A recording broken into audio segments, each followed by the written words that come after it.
In 1846, nearly 90 pioneers set out for California, chasing dreams of land and opportunity. But they chose a dangerous shortcut through uncharted mountains and found themselves trapped by early merciless snow. What happened in those freezing Sierras became one of America's darkest legends. This is their story. The journey west was meant to be a new beginning. Word spread through the towns and the villages of Illinois and Missouri about the rich, golden valleys of California. Letters home described orchards, fertile soil, and a second Eden waiting to be claimed. For families like the Donners and the Reeds, the promise was irresistible. In the spring of 1846, they joined a larger wagon train leaving Independence, Missouri, part of the great westward migration on the Oregon Trail.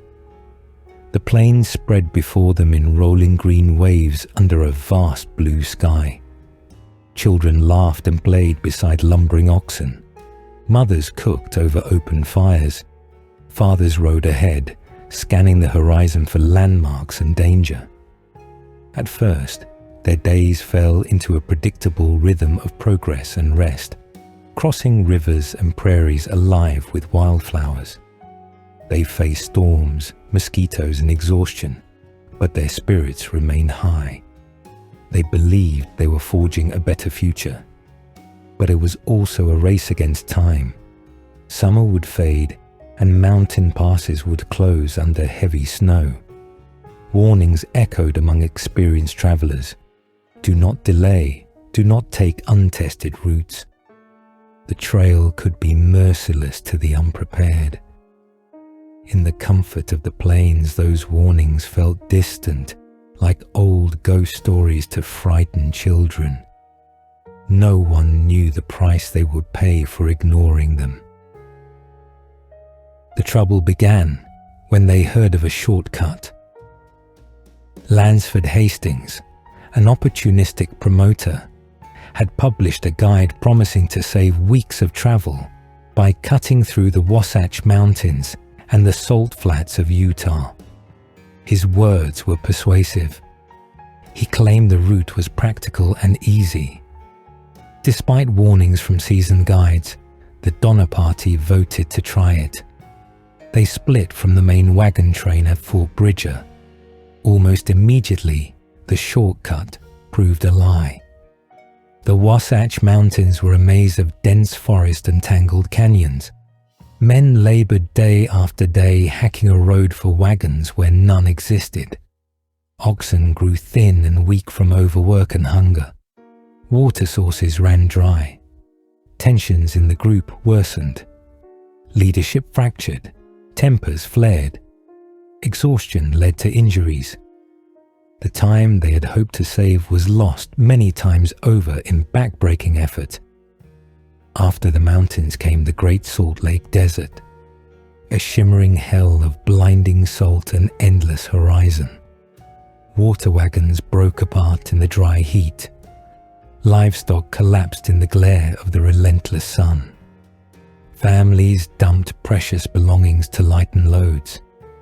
Some travelers lay on the ground and wept as they realized the desert had no mercy. When they finally crawled back to the established trail weeks later, they were far behind schedule. Fall winds cut through threadbare clothing. Meadows that had been green were now brown and brittle.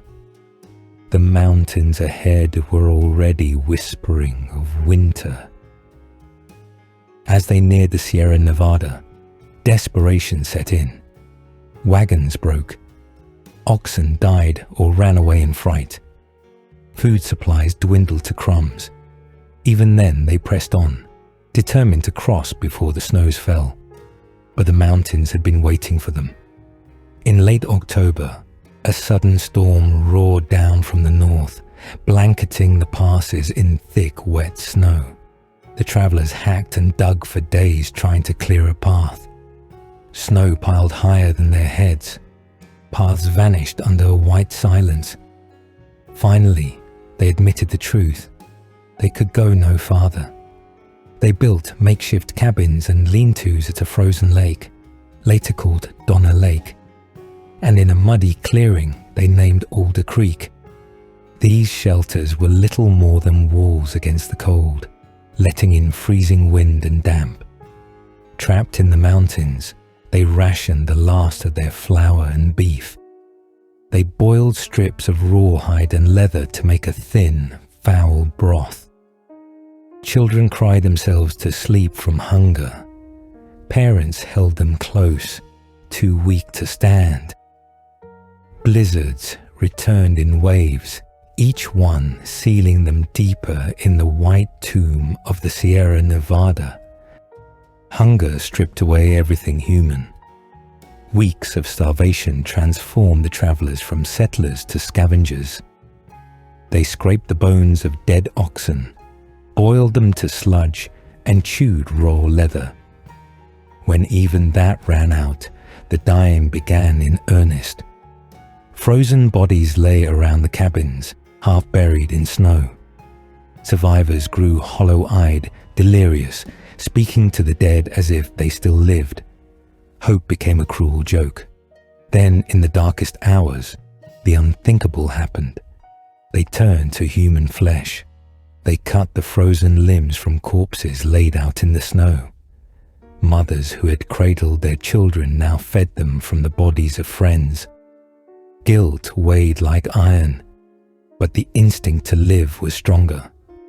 Meanwhile, small groups attempted to escape. A party known as the Forlorn Hope set out on homemade snowshoes, leaving the cabins behind. They staggered through endless snowfields, facing frostbite, wolves, and madness. Some died on the way, their remains feeding the living. Others stumbled into settlements, half dead but alive enough to tell what had happened in the mountains. The outside world recoiled in horror. But rescue parties were formed. Brave men pushed back into the Sierra with supplies, determined to save whoever they could. When the first rescuers arrived in February, they found a scene from a nightmare. Survivors huddled in smoky, filthy cabins. Bones lay scattered in corners. Some of those who answered the doorways were too thin to stand. Snow still fell in heavy drifts, burying the evidence of their desperation. More rescue parties followed, each fighting through brutal storms. Some who had survived the worst cold died anyway on the way out, too starved to digest new food. In the end, fewer than half of the original company survived. Entire families were wiped out. The names of those who resorted to cannibalism were whispered in disgust. Even those who lived carried the mark of what they had done for the rest of their days. The story of the Donner Party spread like wildfire through the new American West. It became a cautionary tale about arrogance, poor planning, and the cost of ignoring hard-won wisdom. But deeper than that, it was a lesson in the thin, cracking line between civilization and savagery, when survival is on the line. Long after the last bones were buried or lost in the melting snows, the mountains remembered. Travelers spoke of hearing weeping on cold winds around Donner Lake, of shadows that seemed to move on their own at the edges of campfires. Even today, the pass bears their name. A warning carved into the Sierra Nevada that nature is indifferent and winter is always waiting for the unprepared. This was the story of the Donner Party, a true American tragedy of ambition, bad luck, and survival at any cost. Some legends are born of fear. Others are carved from the bones of those who did not make it. If you think this story is over, think again. Darkness doesn't end. It waits, and the next one might be closer than you think. Subscribe before it finds you first.